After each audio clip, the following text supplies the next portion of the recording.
Call is now being recorded.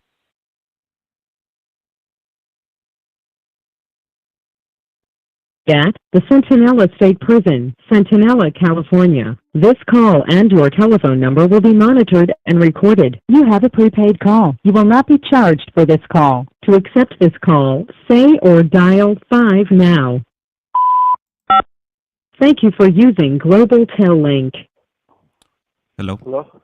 Hello, David. Hey. Hey, how's Yeah. it going?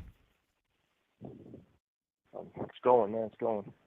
All right. So I just want to go ahead and thank you for calling in and sharing and pretty much sharing or taking time out of your day to share your story with us. And um the name of the podcast is gonna be You Have a Collect Call From. Uh-huh. All right, and then David Lopez. Yeah.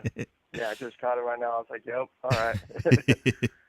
All right, David, Yep. and if you don't mind, sharing a quick I guess overview or of your story for the audience or the potential audience that would be listening to your story, and either right now or in the future. No, yeah. Okay, so yeah, my name is David Lopez, and I'm here at Centinela State Prison. Right now I'm currently serving 42 years to life for second-degree murder.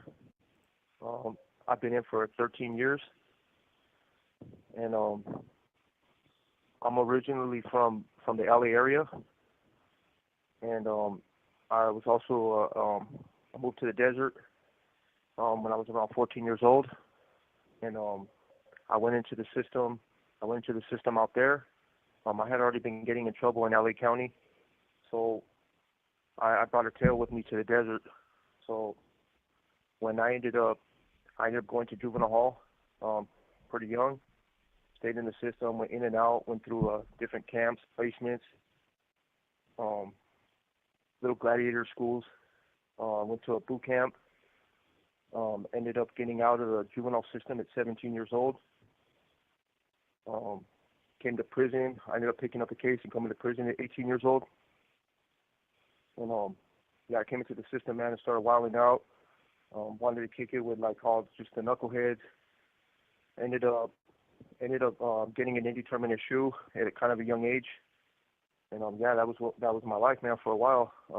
Ended up paroling from the shoe, coming back. Spent a ton of time in Palm Hall and Chino.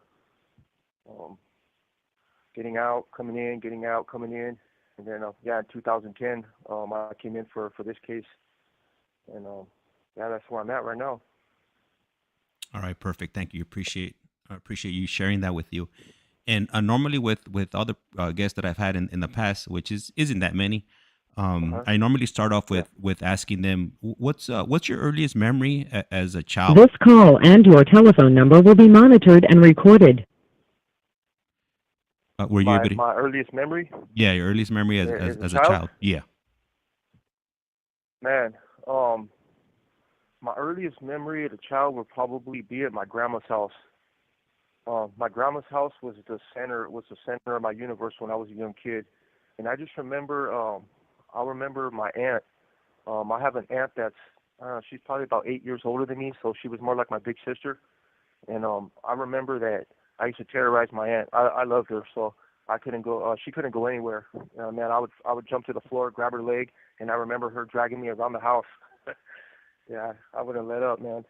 She would have to just drag me around. We had wood floors, and I remember those were pretty happy times. Yeah, she couldn't go anywhere without me getting dragged on her leg. And at what age was this memory at? Oh man, this has got to be around 4, probably around there. All right, perfect. Well, you're definitely the first person that's come on here that hasn't normally the other people that share their first memory. It's definitely been a little bit more traumatic and whatnot. So I'm glad to hear that this is more of a happy memory than a traumatizing memory. Yeah, it's a happy memory. I have a lot of traumatic memories too, but yeah, that's one of the good ones right there. And this memory, where was this? When you were living in LA County, or was this Yeah, already when you LA had moved? County. No, this is LA County. Okay, Yeah, okay. I didn't move until high school. Yeah, so all my childhood memories, everything like that, they took place over there in LA, the LA area. And when you were growing up, did you have both of your parents in the household, your father and your mother? No, well, I grew up with a stepfather. My my mother and my biological father were high school sweethearts, and by the time that I was born, I was under the impression from like my mom's stories that he was around till I was around probably 1 years old, and then after that, whatever happened between them, he was gone. So I never saw him again after that. My stepfather, I don't remember a time where my stepfather wasn't there.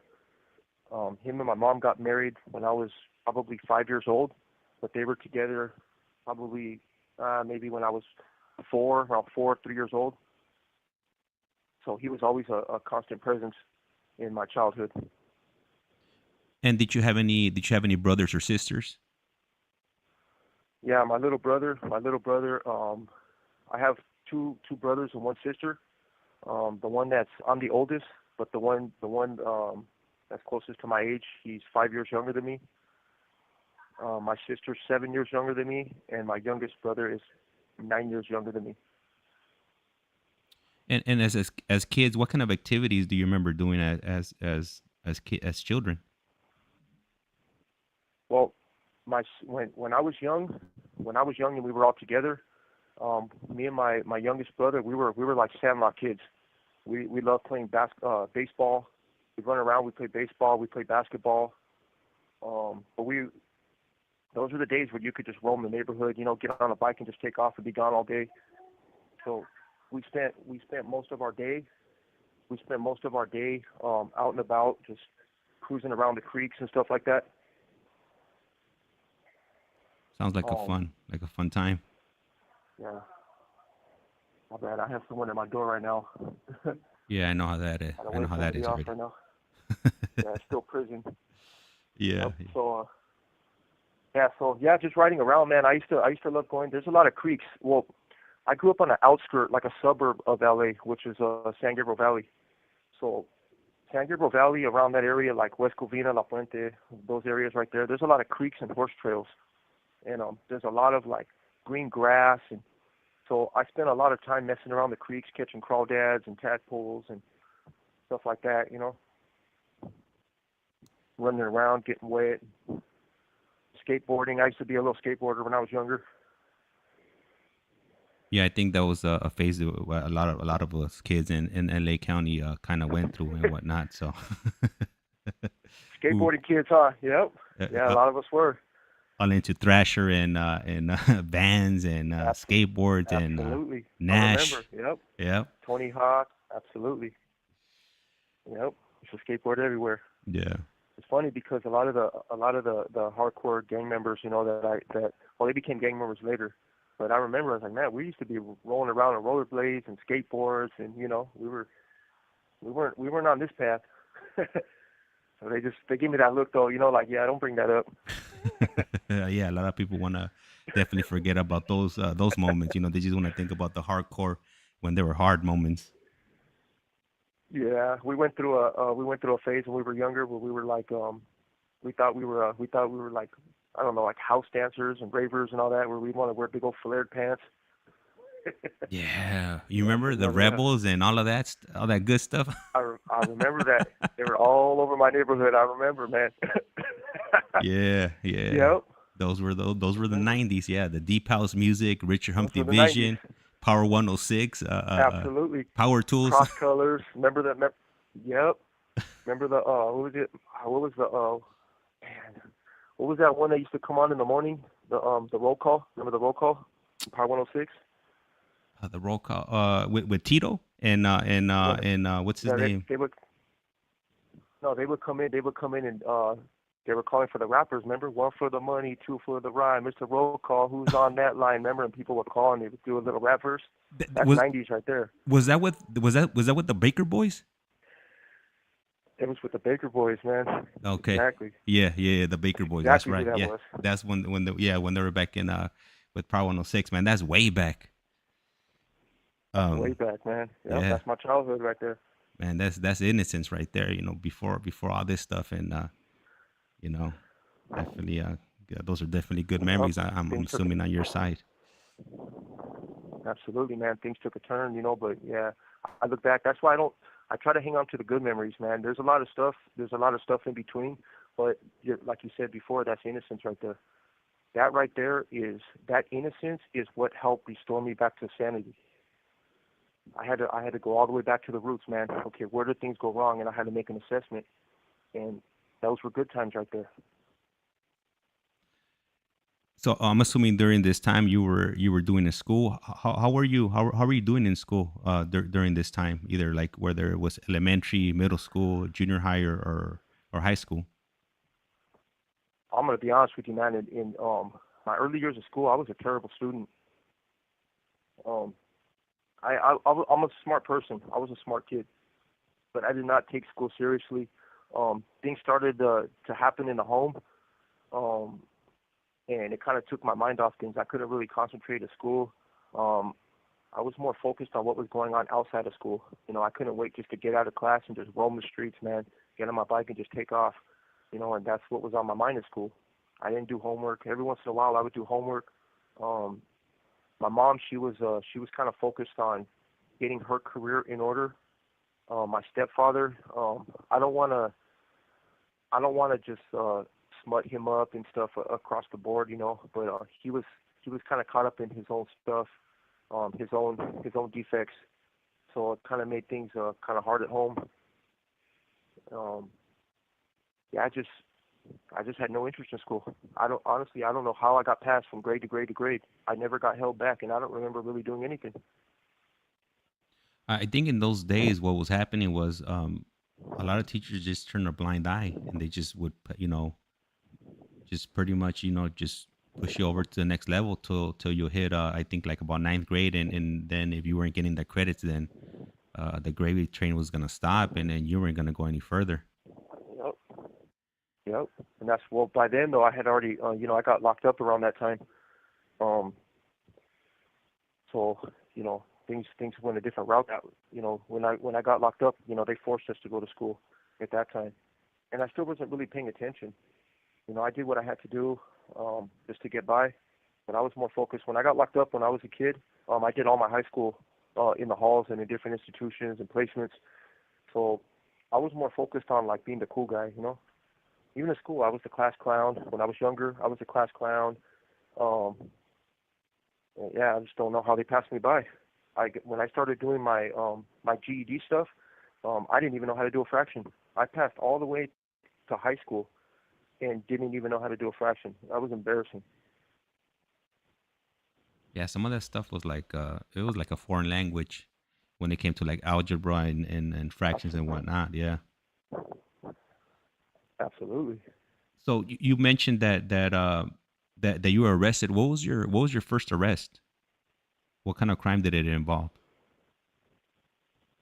Oh man, the first time I was arrested was for burning the back of a building, and I was 9 years old.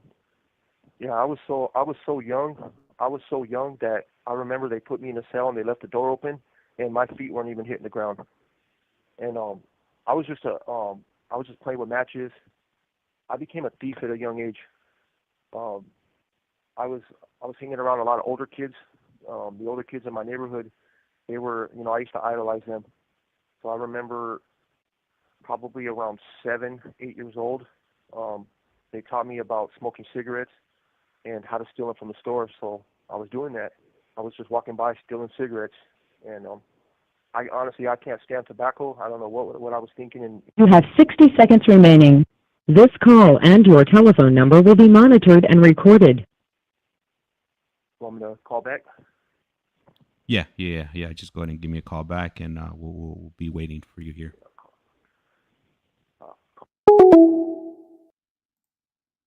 All right. So for anybody listening out there right now, these calls normally just last 15 minutes, and then after 15 minutes, we'll get the dreaded 60-second left on your phone call message, and but the cool part is that they are able to call us back instantly, because they are right now some prisons are providing tablets, and they are able to call back immediately, opposed to if they had to jump on a payphone and sign up, and there we go.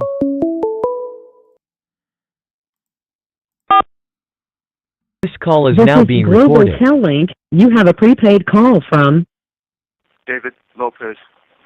an inmate at the Centinela State Prison, Centinela, California. This call and your telephone number will be monitored and recorded. You have a prepaid call. You will not be charged for this call. To accept this call, say or dial 5 now. Thank you for using Global Tel Link. All right. All right, so go ahead.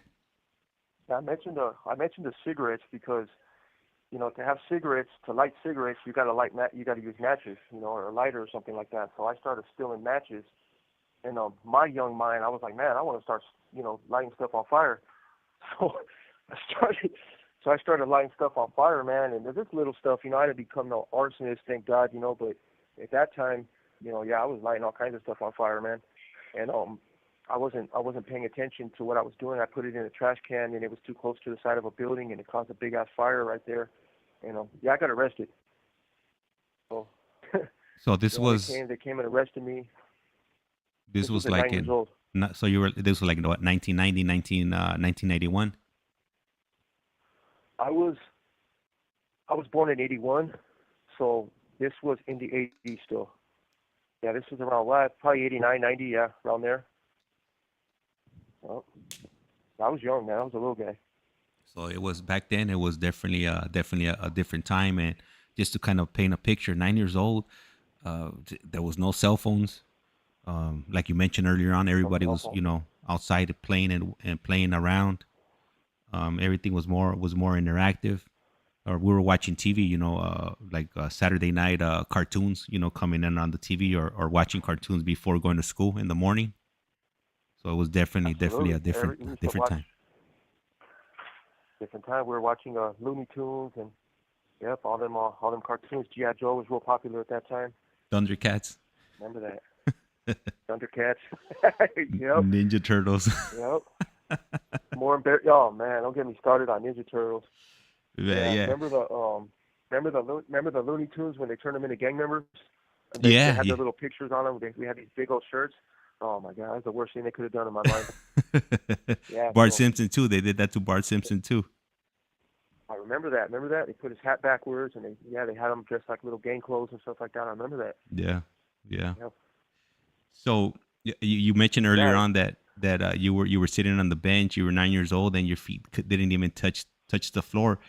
What was the process like that? Being 9 years old, getting arrested. Did they charge you for arson, or what exactly did they charge you with? They didn't charge me with nothing. They just said they wrote it off to kids playing with matches. That's what they did, man. And what's crazy is that all this time later, I believe my mom got charged for that. Not arrested, but I believe she got charged financially for that, for the damages. And how was it? She was responsible for me at that time. Wow, man, that sucks. And how was it that they found out it was you? Did you stay at the scene, or did you tell somebody you did it, or exactly how? I stayed at the scene, man. Yep, I stayed at the scene. I tried to put it out. When it happened, it caught into the wall. I remember getting scared, and then I tried to put it out, and I stayed there a little too long.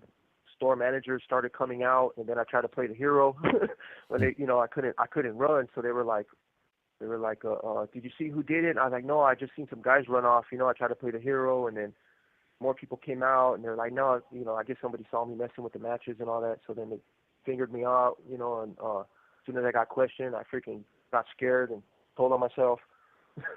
Yeah. That was it, man. Typical 9-year-old, And do you remember what kind of thoughts you were going through at that age when they were the cops? I'm assuming they handcuffed you, threw you in the back of the car. What kind of feelings and emotions were you going through? Okay, I remember they didn't handcuff me. and I know they put me in the car. I was scared. I thought, I was gonna get my ass whooped, and so, by my stepdad. So when they put me in the car, and I remember I wasn't handcuffed specifically because when they drove me to like a little substation by Walnut. It was a little one. They didn't take me to West Covina to a substation over there. They took me to one by Walnut. And I remember when I came in, that was the first time. This call and your telephone number will be monitored and recorded. That was the first time that I had seen inmates because I guess they were trustees. During that time, I guess they were low-level offenders, but I didn't know none of that. They brought me right into the back, and there were some trustees right there, and they were wearing their jail garb. And I remember the inmate asked the officer, "Hey, officer, why aren't they in cuffs?" Like he was just making a joke of it. But I was spooked, man. So, yeah, they took me in, and I just know I was scared, man. I was scared. I knew that I had made a mistake. And that was the last time that I played with matches. I'll tell you that. That's when that stopped. And from there, what? So you were 9 years old, and obviously it progressed. What was your next arrest after that first arrest? Okay, so the next time that I was arrested was at 13 years old. I know I had been stopped by the cops during that time, but I know I wasn't arrested. They probably, I was hanging around gang members and stuff at that time. So I had been stopped from like truancy. I used to get school at around 12 years old. 13 years old. I was hanging out with one of my homies, and we were already heavily influenced by the gang culture. The cholos. There's a lot of cholos. My whole childhood had a backdrop of gang members around my neighborhood. So we used to look up to them. They were like our big brothers. They used to have us fight each other, try to toughen us up, and we used to idolize these guys. So by the time we were 12 years old, we were already dressing like cholos. Well, the term is a little different now because we weren't wearing the Frisco Benz back then and stuff like that, but we were already wearing baggy clothes. We were already talking like them, and so 13 years old, I'm kicking it with one of my homies, and we ended up running into two girls. And they're our age. We know them from the neighborhood. And one of the girls wanted to hook up with my homie, and the other one wanted to hook up with me. So I wanted to, like in my young mind at that time, I thought that my value came from the crimes that I was willing to commit. So I wanted to go commit crimes. I thought that I was hard. I was a little wannabe at that time. So I came up with the bright idea. Well, let's go to L.A. Let's go to downtown. And they were asking me, they're like, well, how the hell are we going to get there? I said, well, we'll steal a car. So I acted like I'd been stealing cars, since I was 2 years old. But, in reality, I never had, So that was just the way that I carried myself. Like, I know how to steal a car. So it turns out that there was like a Honda hatchback in the neighborhood right there. And I went right into the car, and there was a screwdriver on the ground. And I put it right in the ignition, turned it, and boom, guess what? I'm a car thief now. I acted like I knew it, and I don't know what the situation was with this car, but it turned right on, man. Turned over, boom, I got in, so here I come cruising down the street in a car. So I'm the hero. So we take off, the homie gets in, the girls get in the car, and me, I knew how to drive from a young age because my mom had taught me how to drive. So I was actually a pretty decent driver at 13 years old. I already knew how to drive stick shift. So my homie that was with me, he was 12 years old. Remember, we're young. These girls, the oldest one was probably 15. The other girl was probably 12, 13 years old. So we were young. So we take off, and now we're all over the place, man. We're in Whittier Boulevard. We're all over La Puente. We're all over in this freaking car, man. So finally, we get back to the neighborhood, and we tell my homie wants to drive. Remember, he's 12 years old. So we said, fuck it, let's let him drive. So he gets in the car, man, and he does not know how to drive, man. He had never been behind the wheel, and he crashed, man. He crashed us into everything along the way down the street, man. He fucked that whole neighborhood up, and we ended up in a car accident. So, yeah, we went head on into another car, and it was a parked car, though. So we're all fucked up. We take off. We start walking down the street. The cops roll up. Yeah, we're busted. But that's my first real arrest. I was in handcuffs, and yeah, that arrest right there helped change my life. And what kind of consequences did you face for that first real arrest? The crazy part is that we were so young. We were so young. I was 13 years old. I didn't end up going to juvenile hall at that time. We were released to our parents, pending a court date. So we ended up having to go to court, and during that time, social services. Because remember, I'm 13 years old right now. So during that time, social services was involved with my life at that time, because CPS had come and taken me out of my house already. But that's another topic we'll get into. That's the bad stuff. So I was already kind of familiar with the system at that time. We had a social worker that was really involved with my life, and so they were kind of in my opinion, they were lenient with me because of childhood abuse. So they were kind of like, it seemed like they were trying to help me more. They just looked at it like I was a troubled kid. So they gave me several court dates. But during that time, I was living with my grandmother.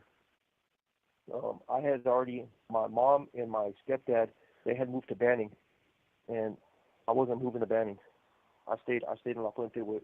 This call and your telephone number will be monitored and recorded. So when they agreed, my mom ended up divorcing my stepdad, and they were living in Banning at the time. That's how she ended up in the desert. So after that arrest, I still stayed with my grandma, but I ended up I got fucked up pretty bad, man. I got caught slipping in the wrong part of the neighborhood. Yeah, I got my ass beat pretty good. So during that time, my mom had moved to the desert out here. So the court agreed to transfer my case out here to the desert. So it was a continued process. They hadn't decided what they were going to do with me. I was looking at 4 years for car theft, and it carried over to the desert. Well, when I came out here to the desert, I was like a kid in a candy store, because I was used to LA. I was used to that area over there. I was used to, like, there's consequences for the shit you do over there. If you go to the wrong neighborhood, you're gonna get fucked up. If you steal the wrong car, you could die. So you have to be very careful. You don't just go breaking into houses over there unless you're really sure that that it's safe, or at least you're not gonna die. The desert, I didn't look at it like that. I had a chip on my shoulder. So I immediately picked up a burglary. Got busted for it, broke into some maintenance place and stole some golf carts. And I was in the court system in the desert. So a burglary on top of the GTA, they locked me up. But prior to you moving to the desert, did you ever end up in the halls in LA, or did pretty much that journey start once you hit No, the desert? that's when I started. That's when I started in the desert. So in the desert, they weren't giving you breaks like they were giving you breaks in LA, right? Nope, not even close, man. No, they were on me when I moved out there. They brought up like the truancy, the way I was, because I wasn't doing good in school. I didn't take it seriously. You know, I moved to the desert, and now I got, like, remember, I grew up in the LA area where I grew up at. Like, I grew up with all the girls in my neighborhood. They seen me when I was a little dork running around with Looney Tunes shirts on and shit like that. So they weren't trying to give me no play, man. Like, I had little crushes and girlfriends and stuff like that. But it wasn't nothing like, these are homegirls of mine. I've known them since we were kids. So when I moved to the desert, now I'm the new kid in school. I had a lot of attention. And that's honestly that's the first time I really kicked it with white people. Like, they were always around in the LA area, but I never kicked it with them. I was just pretty much spending my time, around Mexicans, around cholos and stuff like that. So when I moved to the desert, now I'm meeting a lot of skaters, I'm meeting a lot of stoners, I'm meeting a lot of punk rockers. You know, I started doing a shitload of drugs, man, with them. That's how I ended up on meth. And I didn't ask you this before, but when you were leaving La Puente, you were officially from a gang by this time. Yeah, I got jumped into the gang at 13 years old. And Yep. how does that how does that work out for you? You have 60 seconds remaining. You're in a whole new. You're pretty much in a whole new county, new city. I'm assuming you're the gang you were from didn't exist out there. How's that work for you? The phone's gonna cut us off right now. You want me to call back? Yeah, yeah. I'll call back. Okay, perfect. All right. So, I know there's a few people out there listening. If you have any questions, feel free to ask any questions, and I'll make sure I'll ask him anything that you want to know or you're curious about. Um, if not, you always have the option of actually reaching out to him directly through the GTL Getting Out app. If you're not comfortable asking in a public forum. But if you are comfortable, feel free to ask, and as soon as we take a break and whatnot, that's normally when I'll take the time to and when he calls back to you to read off any questions or whatnot, or even if you have a comment, a supporting comment, or whatever, whatever's on your mind, just throw it out there, and I'll make sure I'll read it off or ask him his question. He should be calling us back shortly. Normally, it doesn't take that long to call us back, and there he is.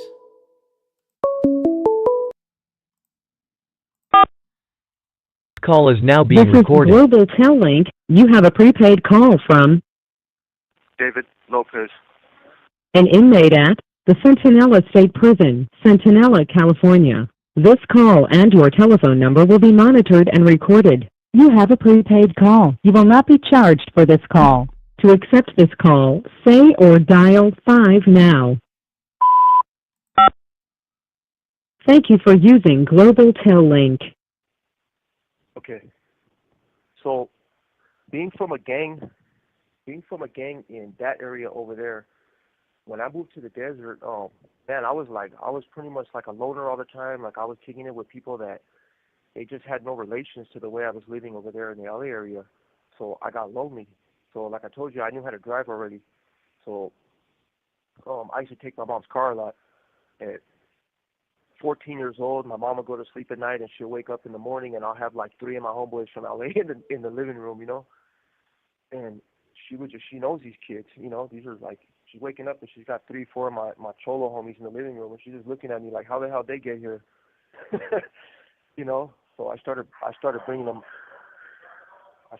out there a lot, and it was just a long drive, back and forth, and she would give me the keys and she would just go let me drop them off, but it was just different, man. I didn't know the kind of gangs that did exist in the desert at that time, because when I moved to the desert, I moved to it was a pretty good city, man. I moved to a city called Palm Desert, and it was a nice city. It was cool, So I didn't actually see any gang members until I ended up in the system, and then man, I was in for a shock. I met my current cellie now. I met him when I moved out there to the desert, and he was a cool cat. But I started to meet some of his homeboys, and then I kind of just kicked it with them. But yeah, it was a culture shock, man. And earlier, before I asked you that question about your gang ties and whatnot, you mentioned that you got involved, with some illegal substances, and you were hanging out with pretty much like different types of people, punk rockers and skaters and whatnot. Yeah. Previously to you moving to the desert, you weren't involved in any type of drug usage like that? Nah, not really. I smoked weed when I moved to the desert. I smoked weed already. That was it, man. Alcohol and weed. I had seen it, but nah, that was exclusively for the desert.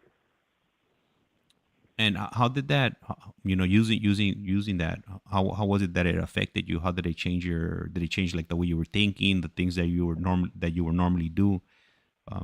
How do drugs affect you? Oh man, okay, so the first drug that I had tried in the desert was man, I wanted to say mushrooms, but I think I tried that. Yeah, I tried mushrooms a few times, but not right away. The first thing that I tried, yeah, it was meth, man. Meth was the worst thing that ever happened to me. So remember I told you when I moved to the desert and I met these people, I was new to that area. They had all known each other, and I ended up getting picked up by some girl. So she takes me over there to her pad, and she's got another girl there. And like I said, at that time, I was young. I was 14 years old, and I was girl crazy.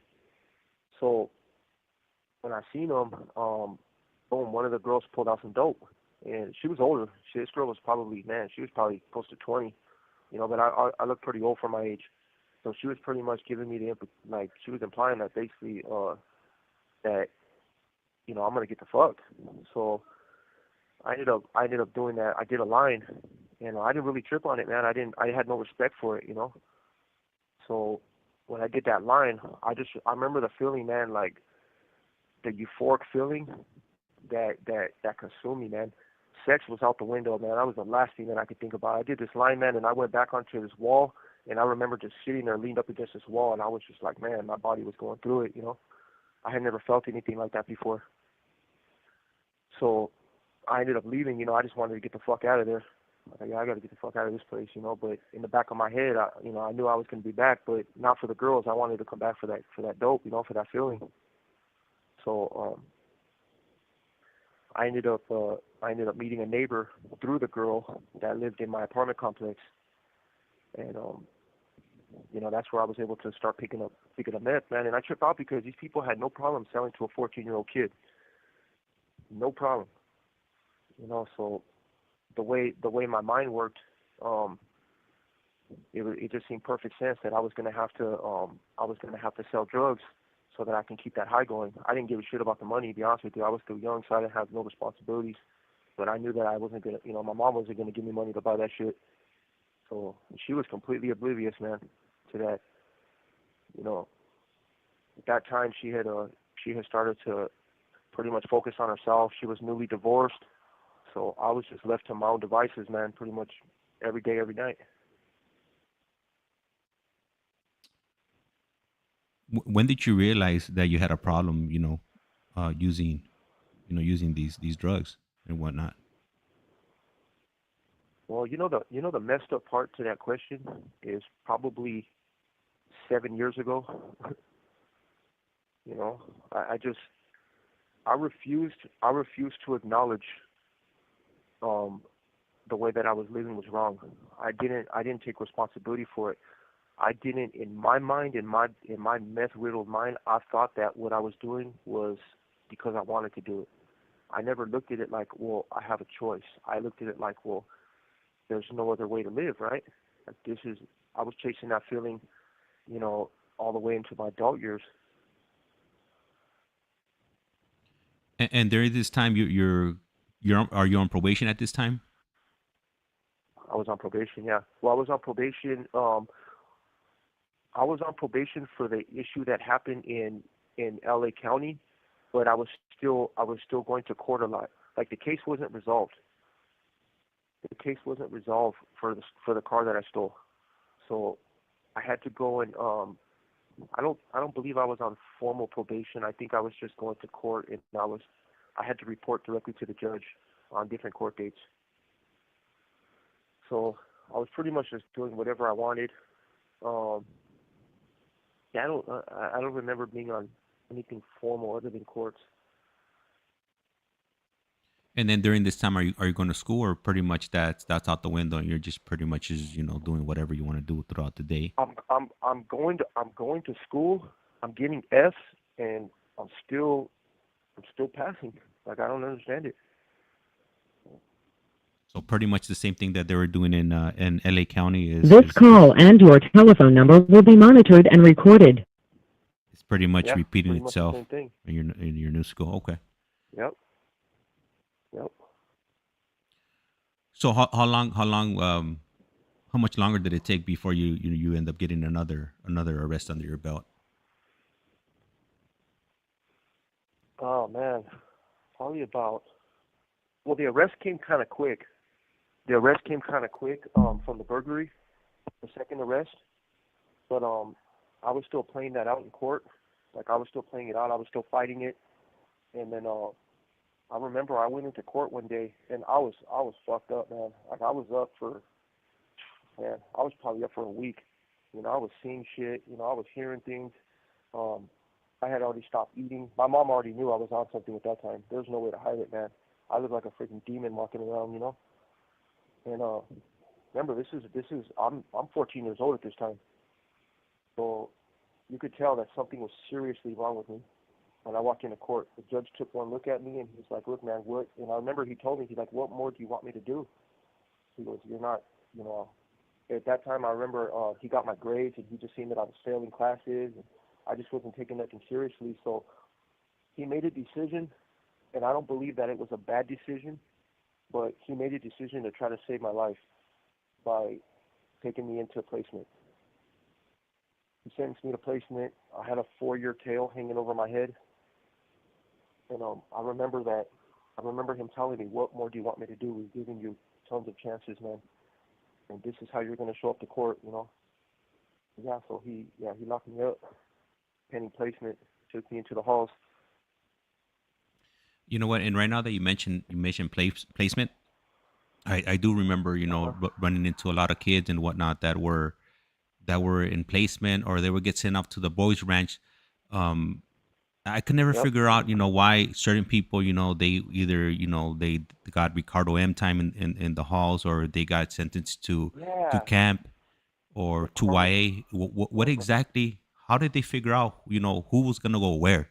I never went to placement. I never went to the boys ranch or anything like that. But I would always think about that, like, because I would hear like dudes would be talking about that they went to placement 5 6 times and they would escape all these times, and then finally they end up sending them to camp.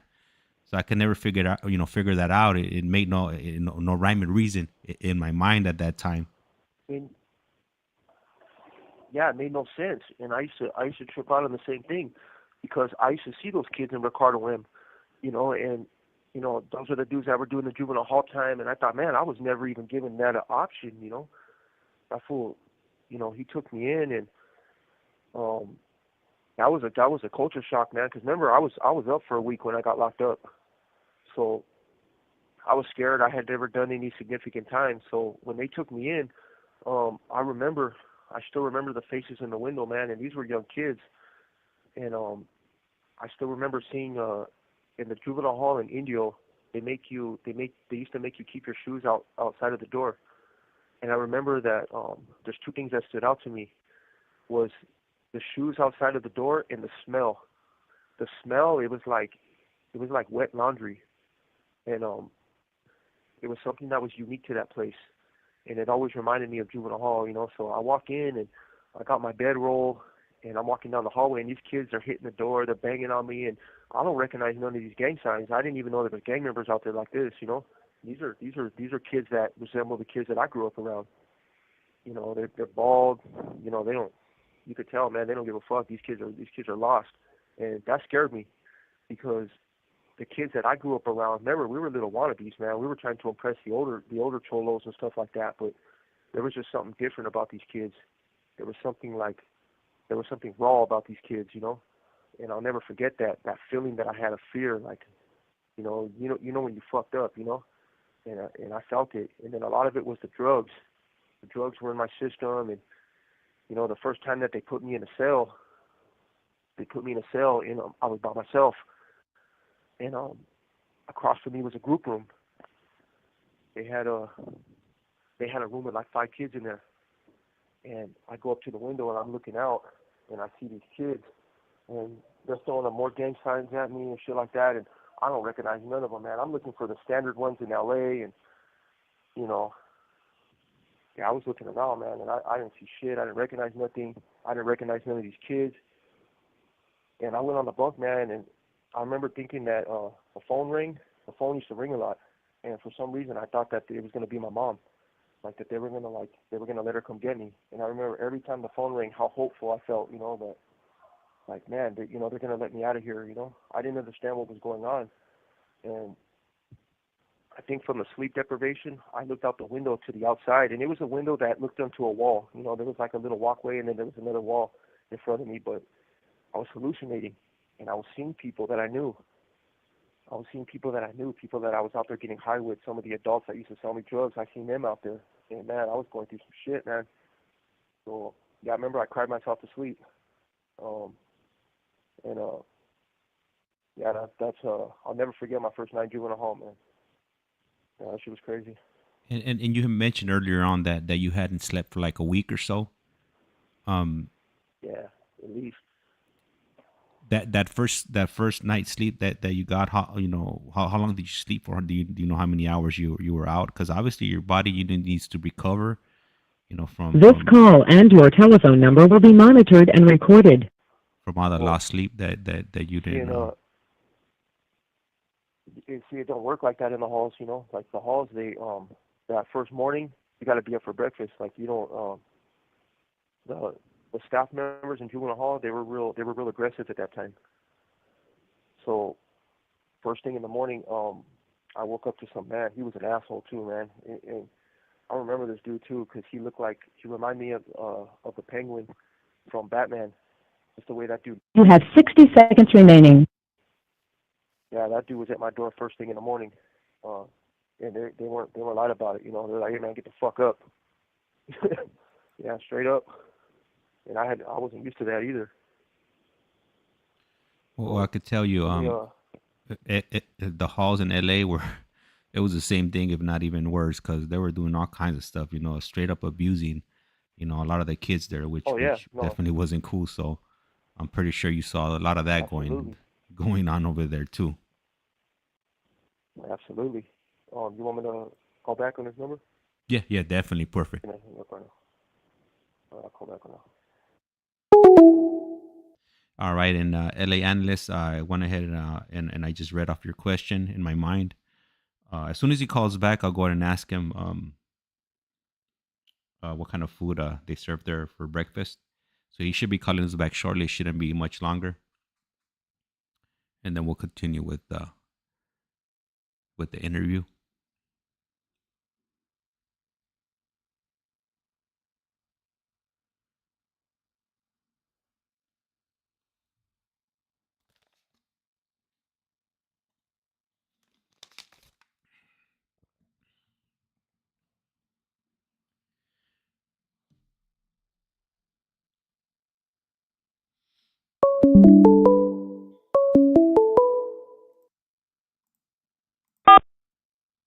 Call is now This is being Global recorded. Tel-Link. You have a prepaid call from David Lopez.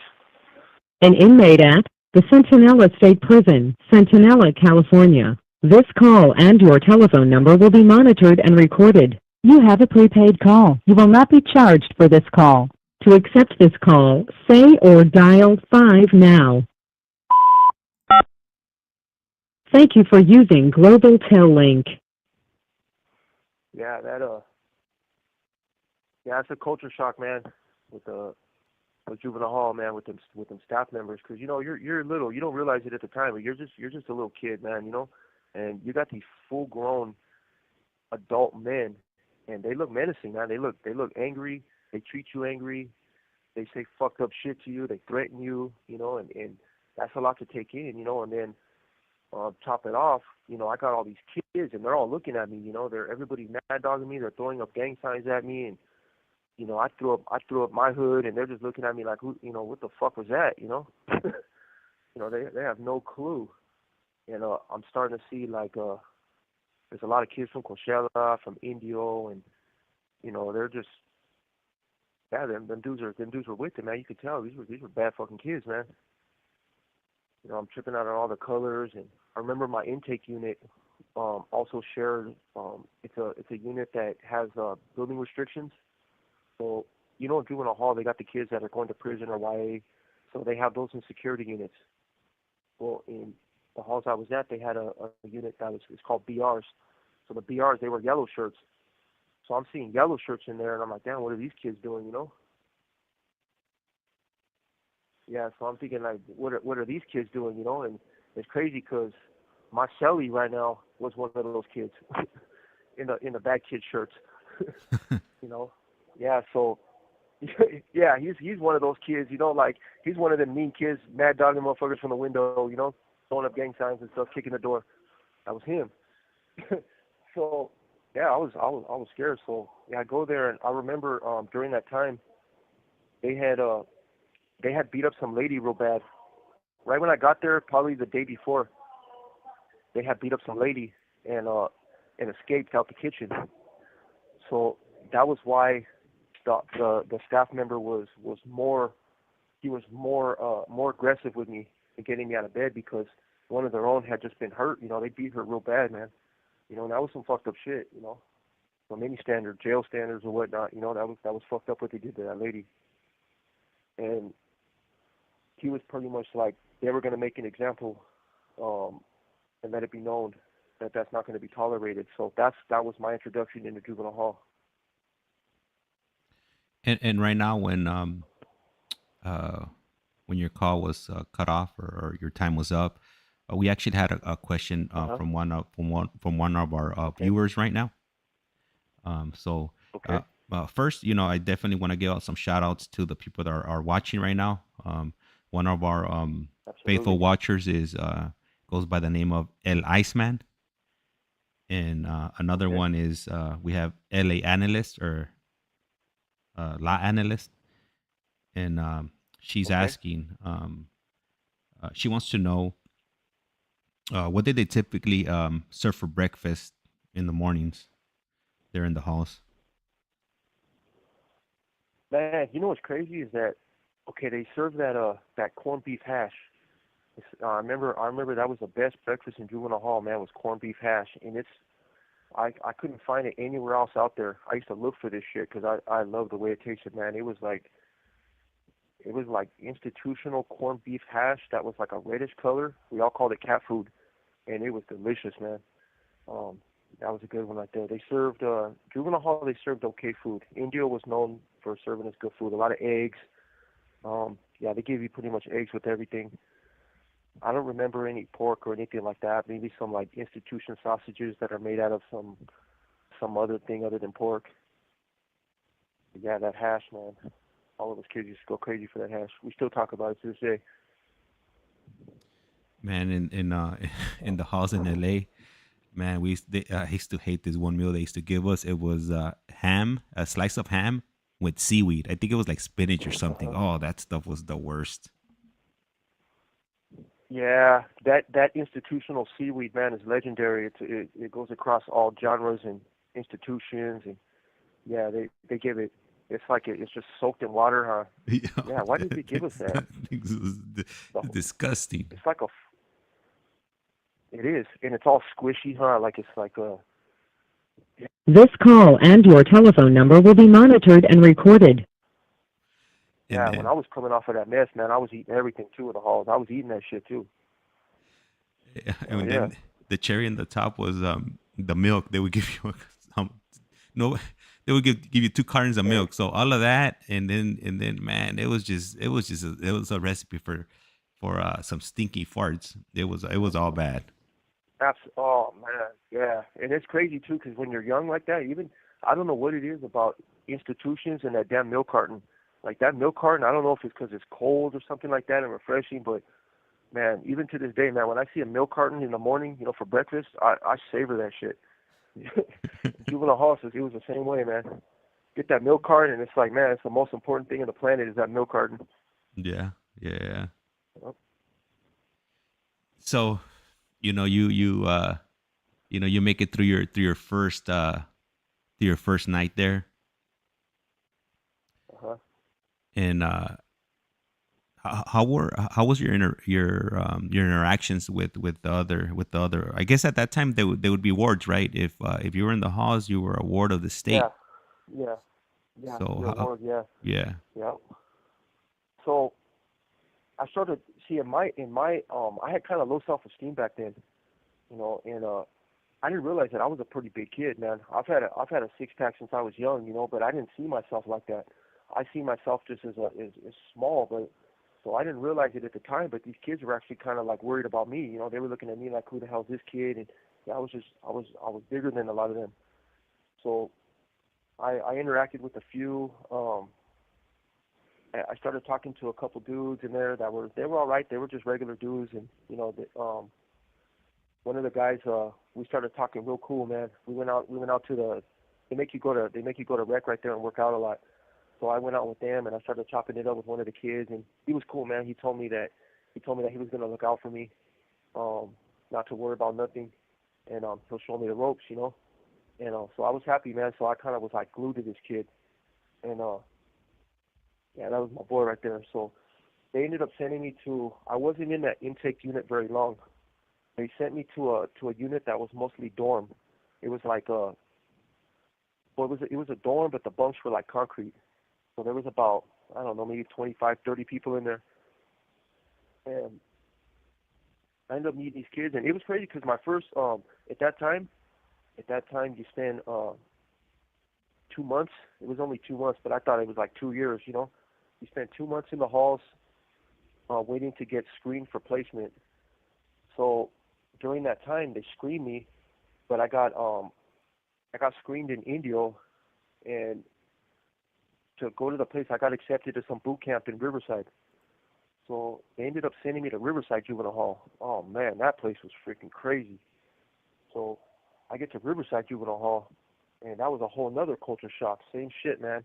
But at least I have kind of an idea now. But it seemed like the staff member were bigger, they were meaner. There was all kinds of new gangs there that I didn't recognize, and them dudes were banging on me. As soon as I got there, them dudes were banging on me tough. Like them dudes were yeah, they were banging tough, and it seemed like when I banged back at them and they didn't recognize where I was from, they just left it at that. They just wanted to let it be known, and they seen that I wasn't from that county, so they kind of just let me be. So I ended up leading to that placement. So what I didn't realize about placement at that time was there's a lot of blind spots, and we fought like crazy there, man. I get to this boot camp, and now there's a lot of blind spots, and dudes are pressing up on you, and they're from all these weird gangs, and so there I had to actually fight. And like I had been fighting in the hood since I was a kid, but I was afraid of getting more time at that, during those years.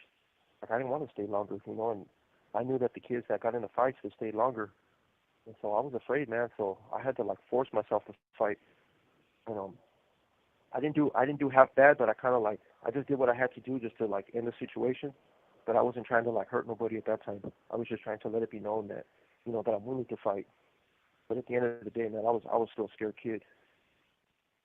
So I go to this boot camp. I got to wear army fatigues. I got a rank, and I had to learn all kinds of drills and marches, and we had to run the obstacle course, and it was okay. But at the end of the day, man, I wasn't happy, man. I wasn't happy with my situation. I wasn't happy that I was there. I blamed everybody else, and I wanted to get back to the mess, man.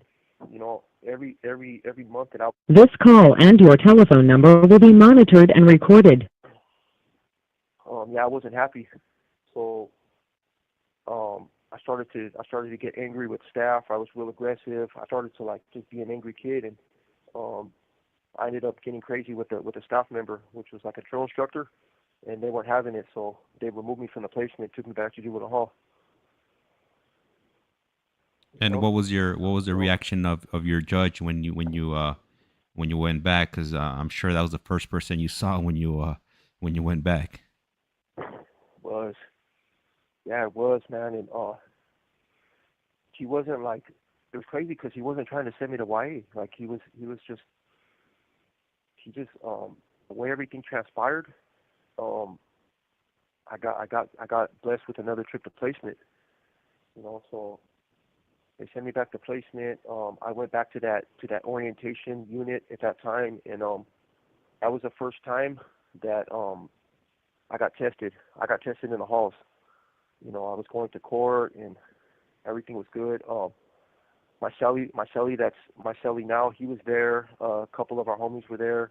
I got pretty tight with these guys, and now they all wanted to see what I was about. And there was a big ass kid in there. He was a bully, man, and it's crazy because they let the whole situation play out. And I understand though. I don't hold resentment to like these are my boys. To this day, no love lost. But at that time, I was thinking in my head like, damn, how could they let this happen? And I go back from court one day, and all my shit's on a bunk. I'm in one of them group rooms now. I'm still in that orientation unit, or it's like where the bad kids are at. And I'm thinking I'm gonna go to the placement unit, but they left me in a group room. And I get back from court, and all my shit's on a bunk that it's by the toilet. And there's like, let me see, 1, 2, 3, 4. There's 5 beds in that group room, and there's one that kind of overlooks where the toilet area is at. So that bunk is like they call it the leva bed, which means like that's where the punks sleep. So I had a cool little bed that was already had my stuff set up, and we get back in there. I get back from court, and everybody in the room's kind of quiet. They're kind of looking at me like, "Fuck, he took your shit and put it on the leva bed."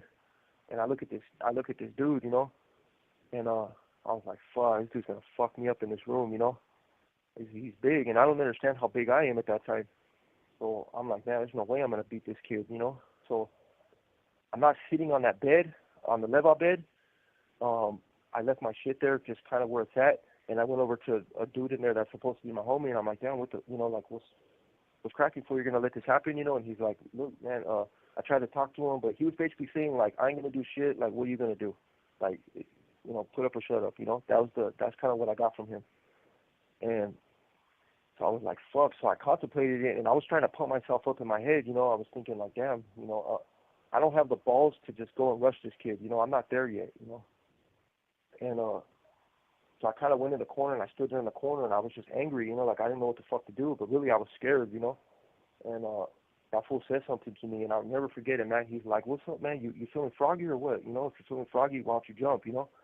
And I don't know what that was, man. It gave me some courage, man. But I was like, I told him what's cracking, and I ended up rushing him, and I took that dude down so fast that I was surprised. Before you knew it, I had him over the bunk. I had him over somebody else's bunk, and I remember I was just fucking him up, man. I was just ground and pounding this dude, and he was balling up, and I was on him, and I didn't realize when the staff came in. So the staff came in, and they sprayed the shit out of me. So that's the first time that I got pepper sprayed. You have 60 seconds remaining. Yeah, so I got pepper sprayed. They grabbed me, and they dragged me out of there. And that changed my trajectory a little bit. Did the staff report that to your judge? Strangely, no. I'll get more into that in a second. The phone's gonna cut off. I'll be down. Okay, we'll be here waiting for you. There is a I'll be few right people listening, so I'm sure they're eager to hear the rest of the story.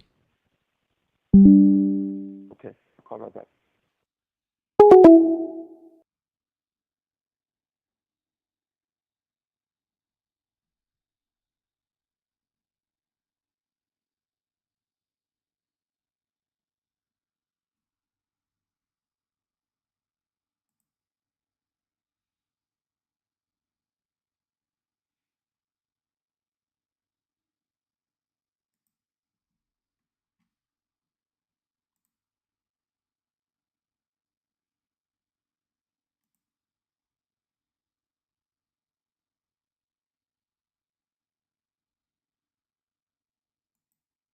All right, I'm just closing out some windows right now on my computer because I'm getting some notifications, and those notifications transfer over to the streaming software. So he is calling us back. So here we go.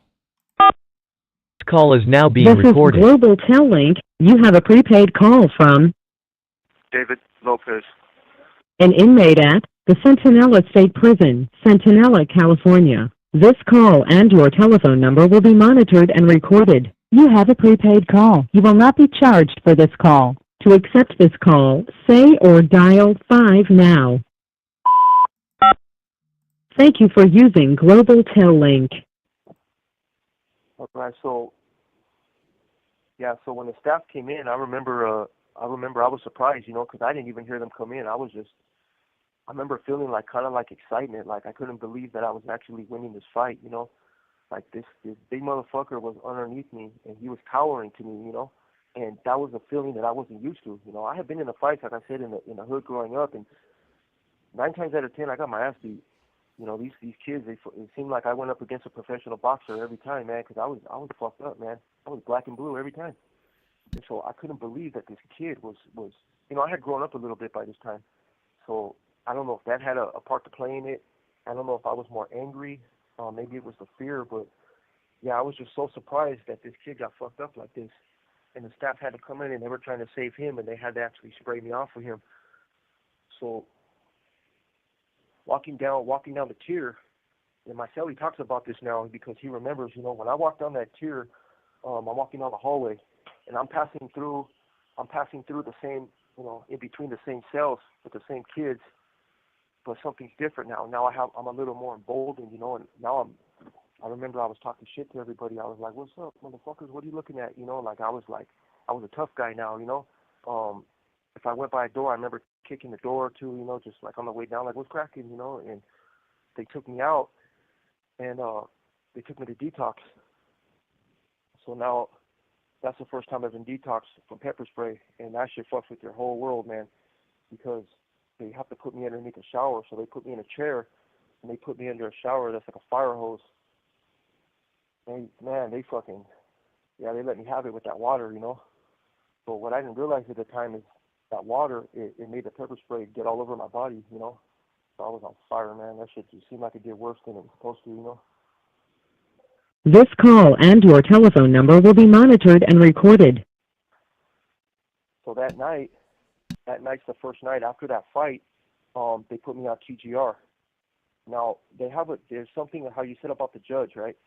Okay, so they have a thing it's called admin TGR and regular TGR.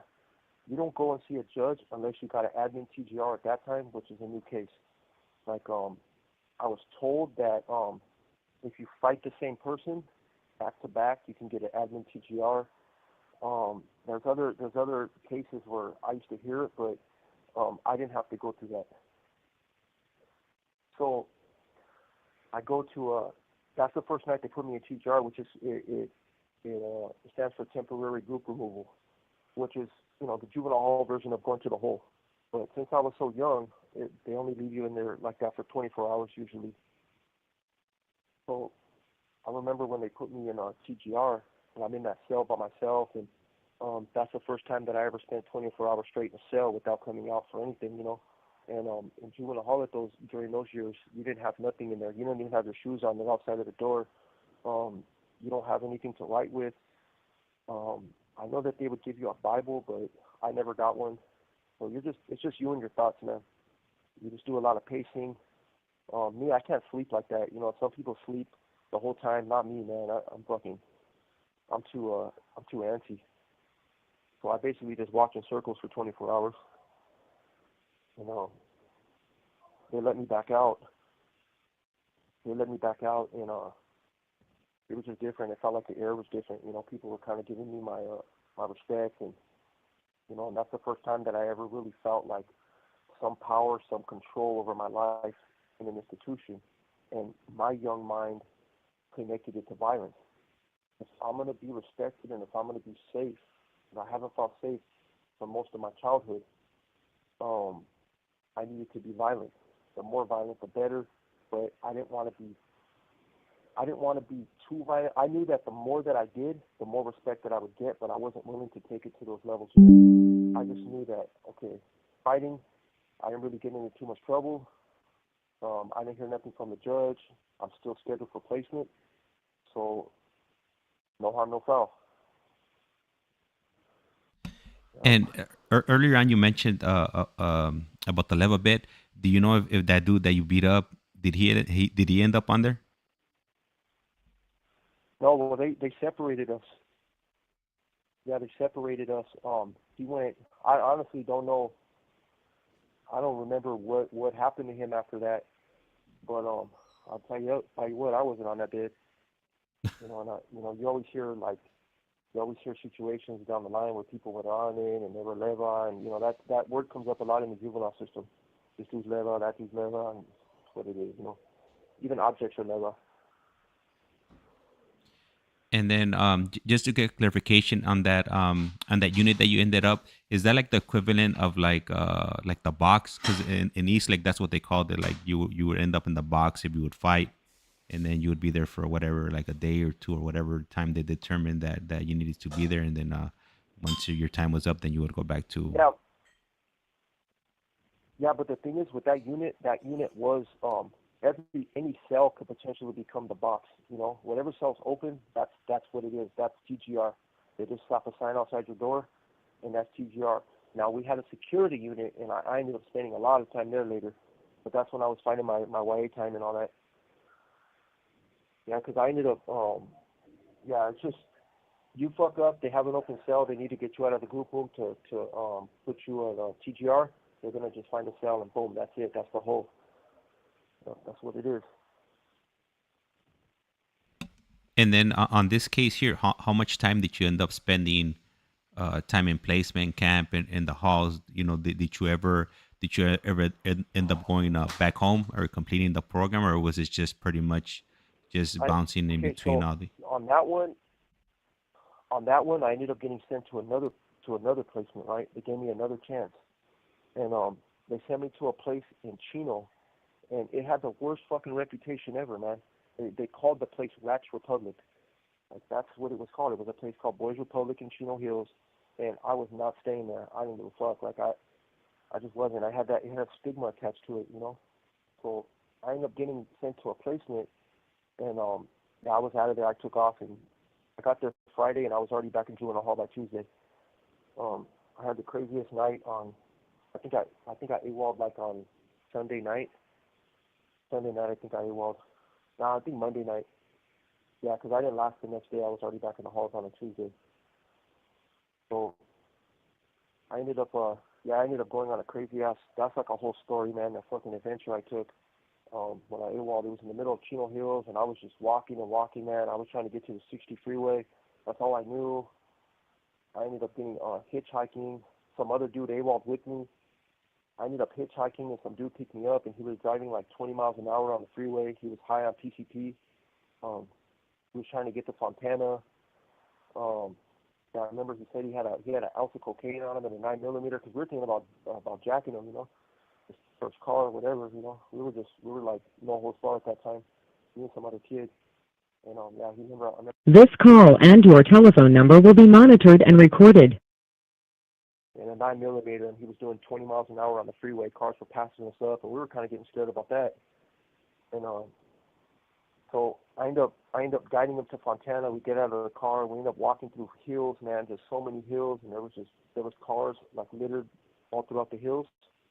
And in the middle of one of the hills, I found a stolen car. I mean, it was a car. I mean, it looked stolen. It was stripped out. It was a truck, and it was missing the whole back of the truck was missing. One door was missing on the passenger side, and it had no seats. But during that time, the dude that I took off from the placement with, we just wanted to sleep, man. We're like, fuck, we just need to crash out, you know. So we went inside of the truck, and I remember there was no seat on his side at all. There was nothing there, and my side had a crate. And then the steering column was all busted out. So I'm just sitting there kicking it on the crate, and I'm kind of just leaning back, just trying to get a little bit of sleep. But I was restless. And the homie next to me, he just laid down like a little animal on the ground on the floor of the car, and he was out. So I start fucking with the steering column, and hey, I got the thing to turn on, man. The whole fucking truck turned over. I pulled some little thing a couple times, and that thing's on. So this dude wakes up to the radio on, and the truck is on, and I just gunned it out of there, and it drove. You know how far I drove that truck? I got caught with this truck. Pay no mind, I got caught with it. I drove that truck all the way from Fontana to Palm Desert on the 60 freeway. And right now that you were talking about doing 20 miles an hour on the freeway with that Yeah. dude that picked you up. So from Fontana to Yep. Chino Hills, or from Chino Hills to Fontana, that's at least 24 miles. So that Yeah. took him about a good hour if he's driving 20 miles an hour to get from Chino Hills to Fontana. So that's a pretty long time. Normally that would take Well, it would be. Go ahead. Well, I picked it. Okay, when I met him on an off ramp to a freeway that I don't even know what it is. It wasn't the 60. He was at a payphone on an off ramp when we walked up on him. We had walked for a long time, man. I mean, I'm telling you, it felt like we walked 20 damn miles ourselves, but I don't know how far it was, you know. But it just seemed like forever because we were on foot. But so I don't know. It seemed like it didn't take that long from the freeway that we met him on for him to get to the 60 in Fontana. So maybe we walked that. Who knows, man? We walked all night though, because by the time we got to Fontana, it was already the morning time, and we took off at night. So it was a whole night adventure. Yeah, it was a while. Yeah, yeah. If you took off in the nighttime and the sun was up already, then yeah, definitely Yep. Yeah, a long time walking. And when you were walking, were you scared of like maybe like coming across the police, or did you see any police maybe and you ducked behind somewhere to avoid them or anything like that? absolutely, absolutely. We took like behind. We walked behind buildings. We walked across fields. We walked everywhere. We hid and stuff. There was some time where we saw the cops and we hid inside of a park. And I remember I was inside of a slide, like one of them round slides. I remember I crawled up into one of those and I kind of just stayed in there for a while, thinking that the cops were coming, you know. Yeah, that was a whole other part of the trip, trying to avoid the cops. Absolutely. So you mentioned that you got another car, right? Yeah. And what did you end up doing with that car once you obtained it? Okay, you're talking about the stolen car? Yeah, the stolen car. Yeah. The one the stolen car? Yeah. Yeah. So Yeah. my whole goal with that was to get to the 60 freeway, because that's the only freeway I knew. Remember, just LA to the desert. It's I could take the 60 freeway to get there. You know, at least from the part of San Gabriel Valley that I grew up on. So I'm real familiar with the 60 freeway, and then it runs into the 10 eventually, and then it takes you the rest of the way. You know, so I was only 15 at this time. You know, I had been in the system for a while at that time, so I ended up driving all the way to the desert with this truck. And remember, there's no bed on the truck. It's a frame on wheels. It had the front part of the truck. It had no door on one side, and I'm on a crate. So this dude, I'm driving on the freeway like this. There's cars looking at us like we're fucking crazy, you know. But I just chose not to like look at anybody. So I was gonna drive it to Moreno Valley, but when I got to Moreno Valley, I thought, yeah, we're already here. I might as well just drive through the pass and drop it off in Beaumont, you know. So I end up going. I'm trying to get out there to my mom, but I get there to Banning. No cops, man. The whole time it became like a big joke, though. I learned this in court, that it was a joke that I drove this truck through so many jurisdictions, and I just happened to just fall through the cracks, man. Nobody saw me, you know, as far as law enforcement. So I get all the way to Palm Desert, leave the truck behind. I take off and go to some apartment complex, because now that I'm in the desert, I'm thinking, damn, I can't go to my mom. She's going to fuck me up. You know, I'm supposed to be in placement.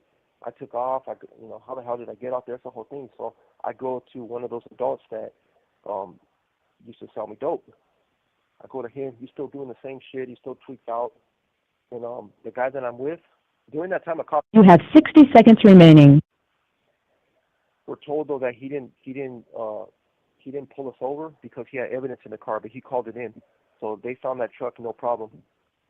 So that's how I ended up getting caught with it.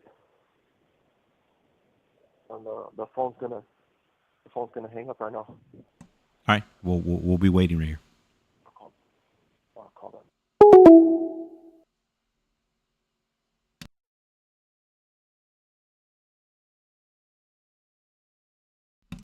So right now, this upcoming call will probably be our last call, and we'll be continuing. We probably won't be continuing until the weekend again. So definitely tune in and check out the rest of his interview. It would be part 2. This is currently part 1, and right now we're getting through his juvenile hall placement and the juvenile court system. So I'm pretty sure it starts getting a lot interesting once he starts getting into the adult system.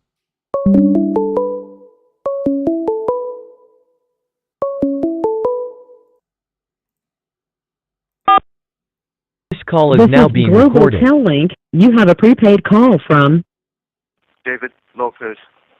an inmate at the Centinela State Prison, Centinela, California. This call and your telephone number will be monitored and recorded. You have a prepaid call. You will not be charged for this call. To accept this call, say or dial 5 now. Thank you for using Global Tel Link. All right. Hello. So yeah, Hold on. Before you Yep. continue, so for tonight, after we hit this last call, we'll probably either continue if you're available on either Saturday or Sunday. Sunday. Sunday's the best time because I have a workshop. I'm going to be facilitating a workshop on Friday, Saturday, and then for part of the day on Sunday. Okay, perfect. So then, you can either send me a message or I'll send you a message through the GTL Getting Out app, and then Yep. we'll lock in a time for that, and then we'll run it live again. But then Yep. with that being said, we'll go ahead and continue with your story, or you'll continue with it. Yep. Yeah. So yeah, I ended up the guy that I was with, he kind of had cold feet, you know, because he's out there. He's not even from that area at all. I think he was from up north somewhere. So he ends up. I told him, well, you know where the car's at, man. You know where the truck's at. So you might as well do what you got to do. But I'm staying right here, you know. So yeah, he went over to the truck and he got swarmed, man. He got swarmed by the cops. They were all over that truck. They were just watching it, and he ended up. I mean, they went right to me. So I'm pretty sure he said something, you know, about where I was. They went right to the apartment I was at and everything. And yeah, I got arrested for that. So now I'm in front of the judge. You know, I get back to the halls, and this is already the third time that I've been back to the halls in Indio. You know, so now I was pretty much sure I was going to YA at this time. Like the judge was just, he looked at me and he was just like, man, you know, fuck you. He gave me the eyes, you know. So they ended up because I left placement, they put me in them yellow shirts. I told you, the building restriction shirts. Yeah, they put me in the yellow shirts, and I was already kind of like institutionalized at that time. Like, well, I mean, I wasn't really, but I was like behaving like that, you know. I was kind of like more turned up a little bit. I was more aggressive, and I was getting myself ready to go to YA. So when I seen this, there was some kid out there, and he was playing basketball, and he tried to test me again, because you know these are kids that are coming from YA or going to YA, so that I'm around now, and so the kid tried to walk up and try to test me, took a basketball from me while I was playing basketball, and just went over there like it was funny. So I took off on him. I ended up rushing him, and yeah, I got into it with him pretty good. And when I did that, they thought, okay, well, I'm already like, I'm fucking up a lot at that time. I was being real aggressive. I was kicking the door a lot. I was talking shit to staff a lot. And so they ended up putting me in a security unit. And that unit was like a little YA. We had to wear gold shirts. I couldn't be out of the cell unless I had chains on.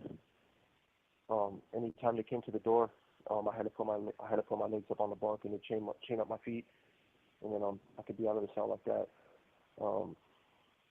When my mom would come visit me, I was the only kid in the visiting room with leg chains on, and I had to be handcuffed going there and back. I remember all the kids would be looking at me crazy, you know. And yeah, I was out of control at that time. So I had a lawyer because they were making a big deal about the fact that the car was already stolen. It was reported stolen when I was locked up already. So I didn't steal the car. So they were saying that how do I steal a stolen car? So I ended up pleading to receiving stolen property. And I don't know what it was, man, but they gave me This call and your telephone number will be monitored and recorded. they sent me back to placement. Well, they sent me to a place called St. Catherine's Home for Boys, and that place was a super gladiator school. Yeah, that place, fuck, man, that place was crazy. And what was the name of it again? It was called St. Catherine's Home for Boys. St. Catherine's. St. Okay. Catherine's Home for Boys. It was in like Norco, like right across from CRC in Norco. It's not there no more. They tore it down.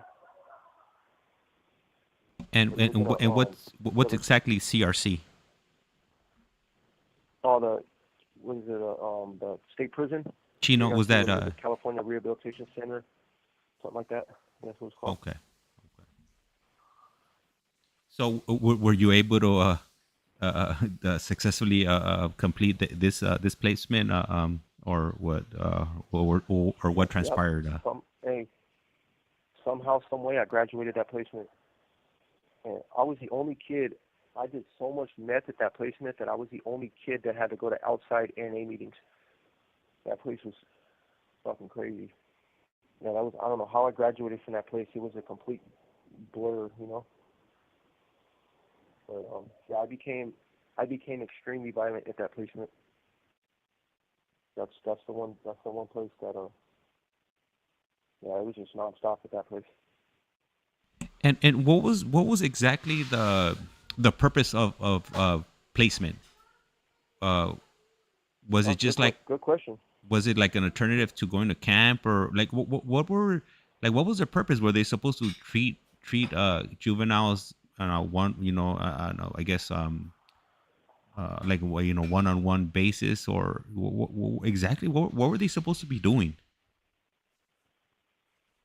Yeah, I don't know. We went to programs, we went to groups, but it seemed like it was a giant scam, you know. Yeah, it was a giant scam. Like they just put a gang of kids there. They let us do whatever the hell we wanted. All of us were damn near on drugs. We were all gang members. You know, we started like clicking up with each other there, and yeah, fuck. I don't know what their goal was. Maybe emancipation, but not everybody was getting emancipated. It was just like it was just to funnel us through the system, I guess, until we made it to prison or YA. That's how I look at it. You know Why what? they sent us there and not YA, I don't know. I learned nothing there. Now that you say that they're funneling kids, I'm curious to go, check out and see, like, who has connections to these places. Was it were the judges connected to these places? Maybe they owned, or partly owned some of these places where they will send kids, and they were getting, making money. I mean, because something like that, I mean, that would make sense. Yeah, Okay, you're gonna send this kid here, then you're gonna profit from this kid being in this location. So maybe something like that was happening. I mean, yeah, man, because it was just crazy how it all worked out, you know. And yeah, I was in prison. I got out of placement at 17, and I was already in state prison at 18. So, yeah, I didn't leave there with any skills other than more connections, you know, a bigger addiction. I was more violent. Yeah, fuck, I don't know. And how long Good did you question. last? Like, once you got out of placement, how long did it take you for you to pick up, your next case? You didn't pick up any more juvenile cases? Well, Did you just go directly to an adult case? I picked up like a weed case, I think, for possession of marijuana at like 17. When I turned 18, I guess they scratched that. But I got out of placement probably when I was about 17 and a half, and I remember I turned 19 in the reception center. So I was out for about a reception center in Delano. So I was probably out with like a year and a half maybe, like around there. So you had a decent run. You were out for a year and a half. I mean, that's pretty good. I mean, if you're within that big age range, because I know people Yeah, that wouldn't yeah, last it a day or wasn't. two. Yeah, yeah, I had a pretty decent run. You know, I try to do my thing, but I was a dope dealer. I just tried to just make money off of that. I had a lot of odd jobs, dysfunctional relationships. And So earlier on in the I story, ended you up.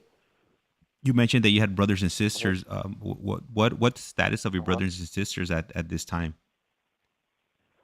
Do you have Well, any they contact with didn't move them? to the desert with my mom. Yeah, like we talked here and there, but they pretty much they lived with their dad, and I lived with our mom. You know, Oh, so that's I right. would Yeah. see them here and there. Yeah, they would be around, but I didn't have my dad present. So when my mom divorced my stepdad, I went with her, And then in the system, I stayed pretty much in the system the whole time. Um, and my siblings, they stayed with their dad. And I don't know too much about their life during those years. I just know, I mean, I'm sure they went to school and stuff like that, but I don't really, I can't really say like what they were up to, you know. And we were close, you know. I'm close with my siblings, but I just was so consumed in what I was doing. But they didn't take the They same didn't path see you anything, did, you know. right? They didn't, you know, like not as far as incarceration. Some of my siblings got into using, but they were able to pull themselves out of it, you know. But they didn't. No, I was the only one that pretty much just went this route, you know. They didn't join gangs or anything like that, but that's probably because they stayed with their dad. And You right know, now that you were they speaking, had. I got a question This call and your telephone number will be monitored and recorded. we got a question from Okay, one go of our ahead. viewers, and they're asking, Uh-huh. what kind of odd jobs were you doing? Man, I was a valet parker. I worked at like two casinos for a valet company. I valeted a couple restaurants, a couple country clubs. Um, I was a pizza cook. I cooked pizzas. I was a bus boy. I worked construction. I did telemarketing. I was all over the place. All in a year and a half too, so I didn't last that long in those jobs. But yeah, my favorite one was the valet parking. And then you also mentioned that after the year and a half, you ended up catching a case as an adult, and going to prison. How was that? Yeah. How, when you hit county jail, was it how was the experience? Were you intimidated? Were you scared, or was it just like I've already been through the halls, and I've been through placement and whatnot? Was it just like you were just going through the motions at this time? I I was desensitized to incarceration. I mean, I was a little scared. I was more scared the first time that I rolled up to a prison, you know. But the county jail, I went in and they put me in a tank with it was a gang tank. So I went over there and I felt more comfortable around the older gang members because they were more structured. So they kind of like they knew that I was young. 'Cause remember, I got to county when I was 18. I didn't turn 19 until I was already in state prison. So they seen that I was a young kid, man, and they didn't want me to get hurt. So they started like picking me up on my workout game and try to give me schooling about prison, like what's the norms to do, what do I do when I first get there, and stuff like that, you know. But yeah, it wasn't so bad, you know. That's when I met started meeting a lot of dudes that were fighting murder cases and stuff, and they were in the county jail for a long time. But when I got to the state prison, I mean, rolling up to North Kern State Prison, which is Delano, rolling up to that prison for the first time as an 18-year-old and seeing all the towers and the lights and just the different buildings. I ain't gonna lie, man, I was scared. I was like, fuck, you know, what the fuck did I do, you know? And so But by this time, it was I was scared. what, 1990, 2000. I got busted. Yeah, I went to prison in 2000. Yep. And how was Um, prison at that time compared to the way it is now? oh man, that prison was I mean, it was pretty violent. You know, there was a lot of dudes that were you know, it's just different. I remember seeing the staff, the COs for the first time, and the way that they wore their pepper spray and they wore their cuffs and the way they responded to things. I remember seeing the fire extinguisher that was well, it was not a fire, it was a pepper spray thing, but it's big like a fire extinguisher. And when shit would pop, it just drench that whole area. You know, I remember seeing stuff like that. I remember like the way that they yelled at you. I remember seeing the way the gun towers were. Like when you see the cops, they're looking at you and You have 60 seconds remaining. they got mini 14s in their hands and stuff like that. But so yeah, I guess we can get into more of that on Sunday. Perfect, definitely. Well, I want to go ahead and thank you. Obviously for taking time out of your day, and then also I want to go ahead and thank the audience because they're obviously listening to this conversation and are interacting with us here and there. So that's definitely Yeah. Definitely nice Yeah, feature thank you to guys. have. Yeah, thank you for having me, man, and thank you to everybody also, man. And it was so good to be a part of this with you guys. And yeah, I look forward to talking to you guys later, man, on Sunday. All right, James. All right, so I want to go ahead and you go ahead and have yourself a good night, and the audience, hopefully, you guys have a good night also. And I'm gonna go ahead and sign off, and this is it for now. But we'll definitely be back on. We'll be back on Sunday. All righty. We'll see each other.